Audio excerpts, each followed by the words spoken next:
Bienvenidos a UD Arroba, un programa de la Universidad de Antioquia.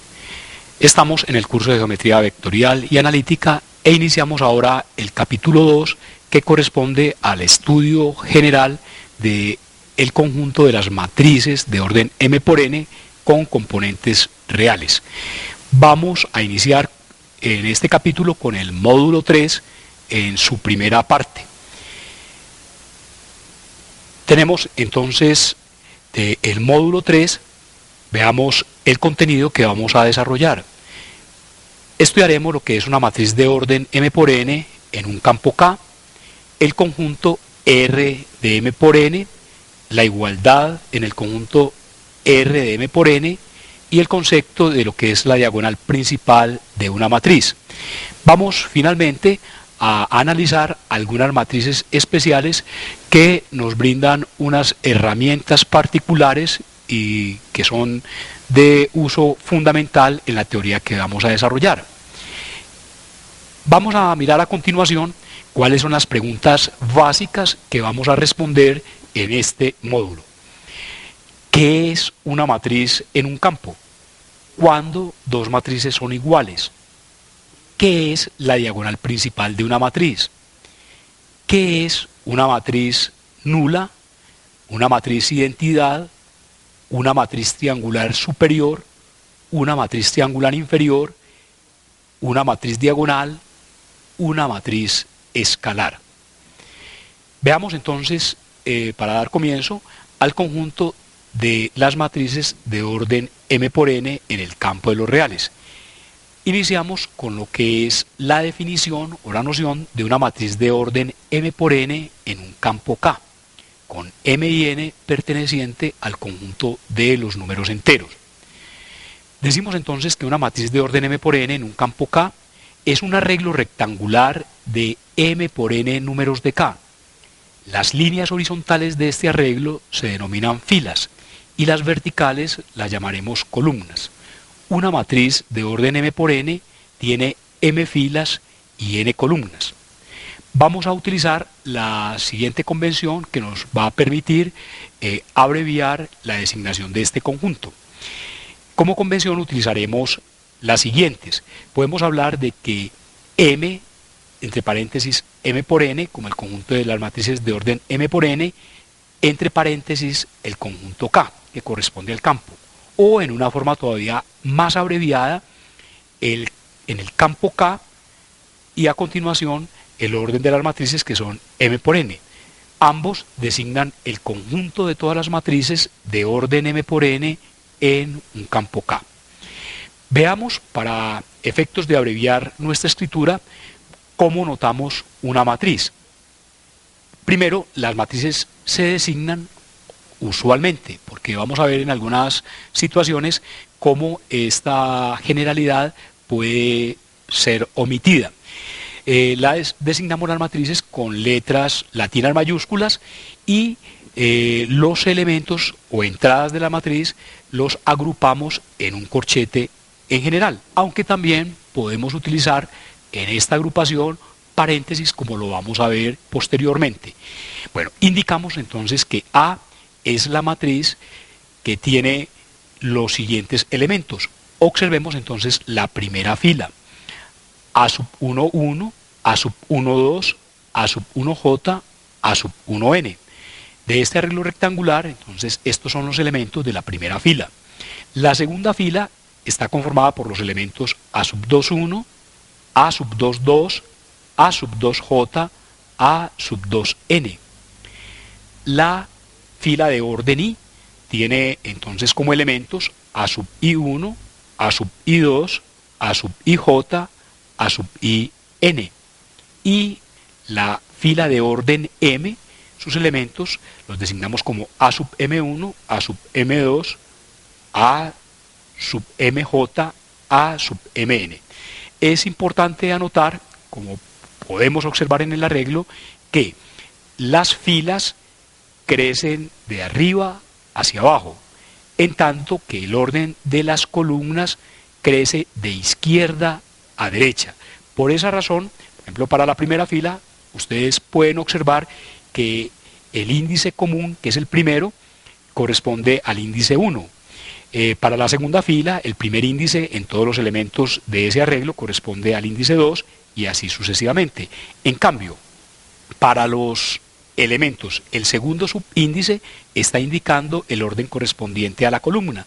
Así podemos ver entonces en la matriz para el elemento A sub 1, 1, que pertenece a la primera columna, A sub 2, 1 también a la primera, A sub I1, A sub M1 y así para los restantes elementos.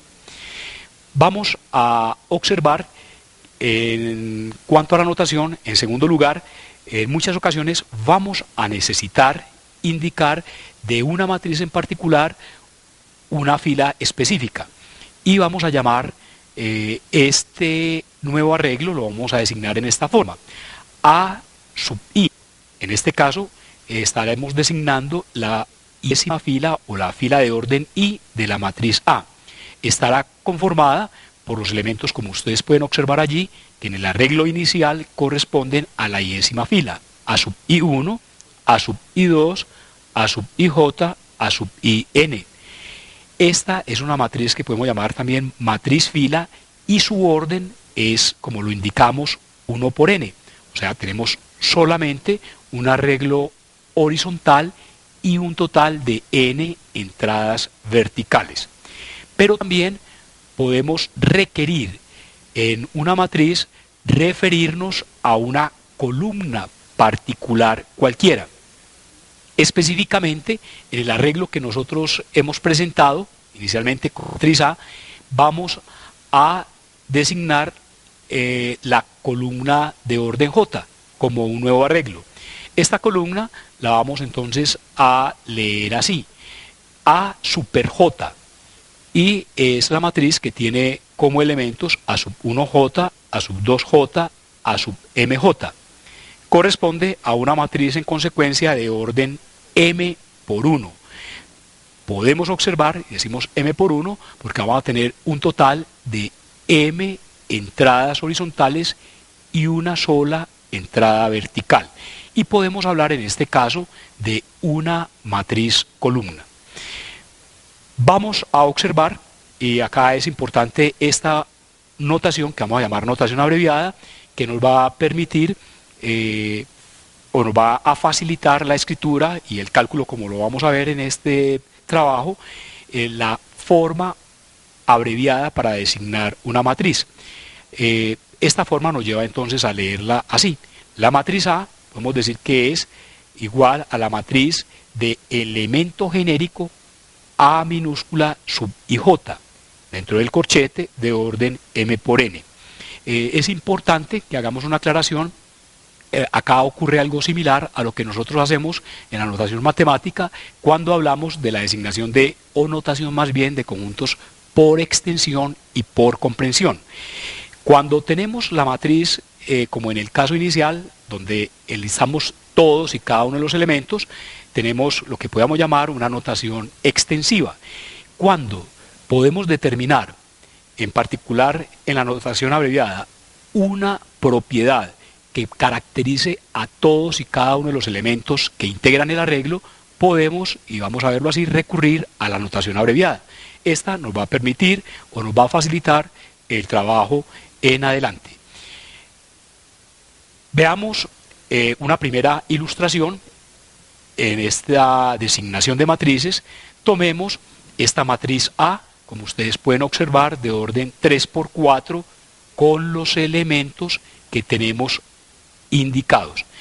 Con respecto a esta matriz, vamos a determinar los elementos en particular que indicamos acá y que vamos a destacar a continuación.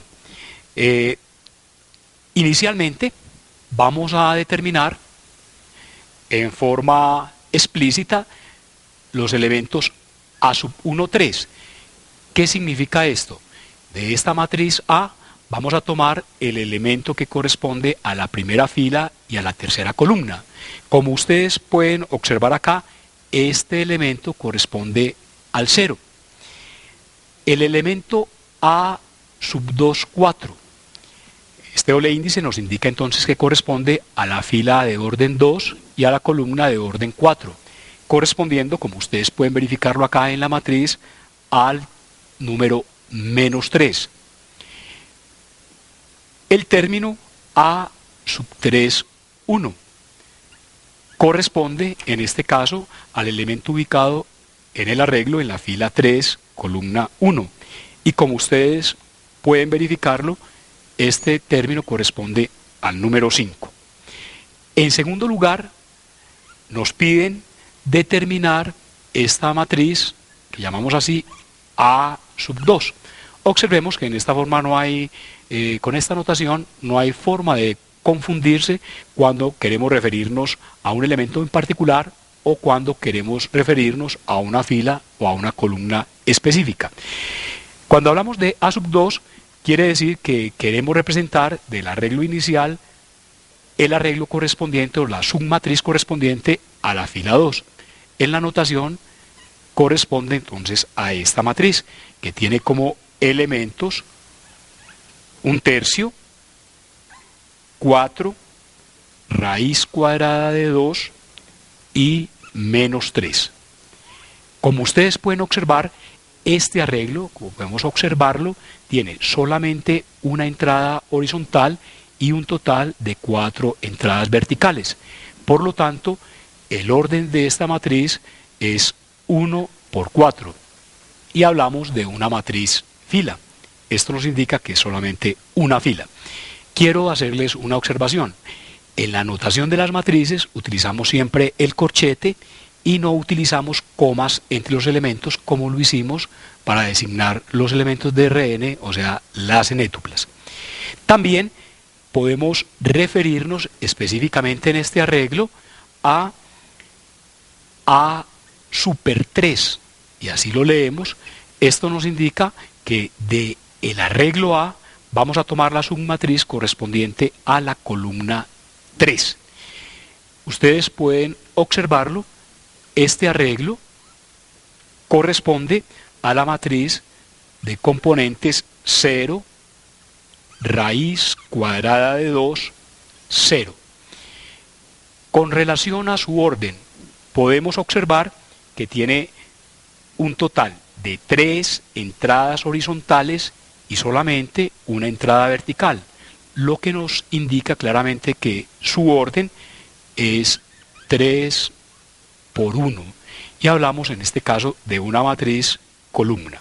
Bueno, en esta forma entonces podemos referirnos ya claramente a cualquiera de los elementos que componen individualmente la matriz, o también a tomar cualquier submatriz, bien sea fila o bien sea una columna. Continuamos en este caso con este conjunto. Vamos ahora a analizar la igualdad en el conjunto R de M por N. Quiero hacer una observación previa. Ustedes van a mirar cómo en el desarrollo de este tema vamos a seguir una presentación análoga a la que hicimos precisamente para el conjunto Rn.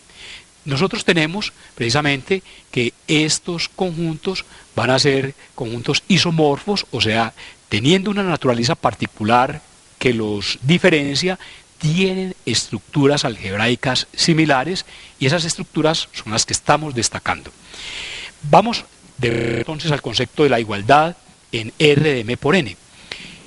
Veamos cómo definimos la igualdad. Sean A y B pertenecientes a R de M por N. O sea, A y B están designando en forma genérica dos matrices.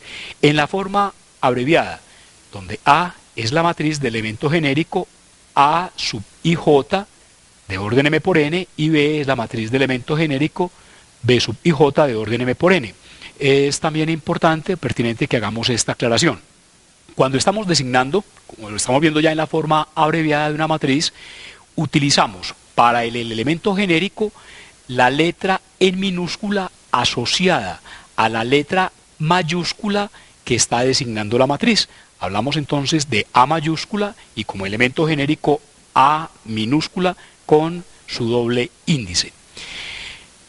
Establecemos que las matrices A y B son iguales si y solo si El elemento genérico de la primera, A sub ij, es igual al elemento genérico de la segunda, B sub ij, para todos los elementos o en todos sus órdenes, lo que indicamos a través de el cuantificador universal, para todo i entre 1 y m y para todo j entre 1 y n.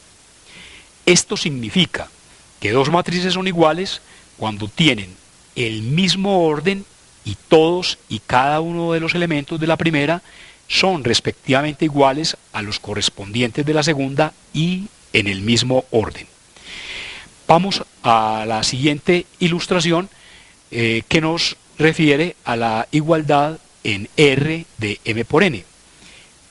Dadas las matrices C, D y F del orden indicado, en este caso, como ustedes pueden observar, las tres matrices son de orden 2 por 3, determinemos si es posible para cada caso los valores de alfa, teta y beta para los cuales se cumple que la matriz C es igual a la matriz D, la matriz C es igual a la matriz F, la matriz D es igual a la matriz F.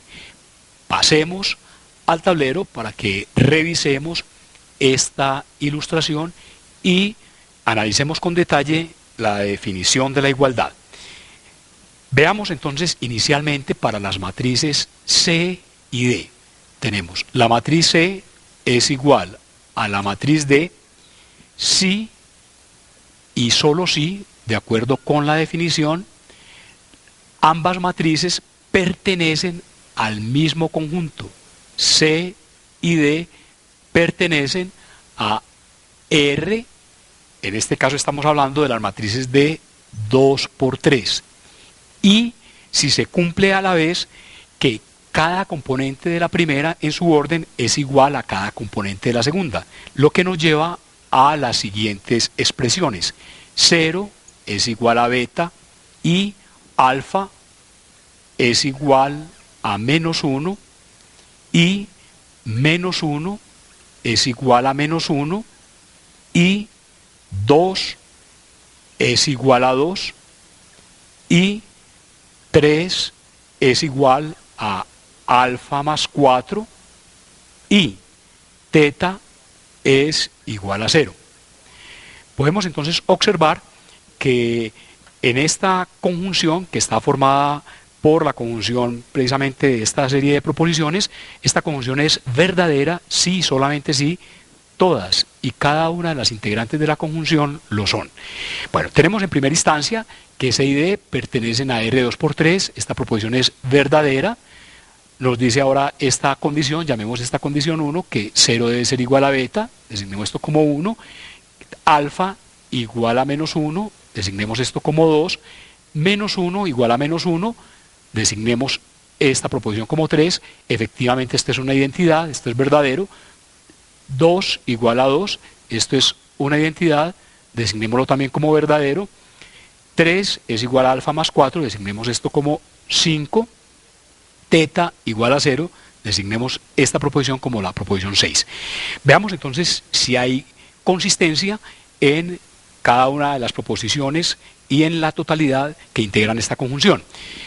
Podemos entonces observar en primera instancia, tenemos que si beta es igual a 0, alfa es igual a menos 1, si sustituimos donde están presentes los valores de alfa y beta, beta está únicamente presente en esta primera ecuación, tenemos que beta es igual a 0, en la 2 tenemos que alfa es igual a menos 1 y en la 5 tenemos que 3 es igual a alfa más 4.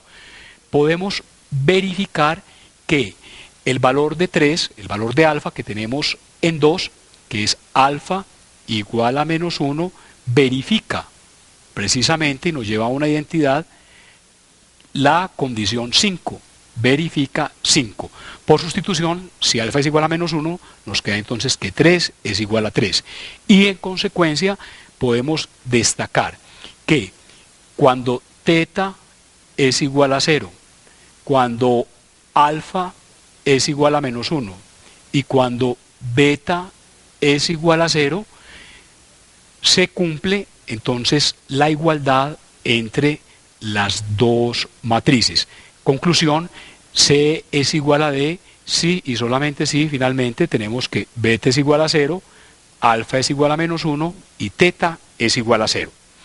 Vamos a observar para la segunda pregunta que nos compete. Veamos si es posible establecer la igualdad entre las matrices C y F.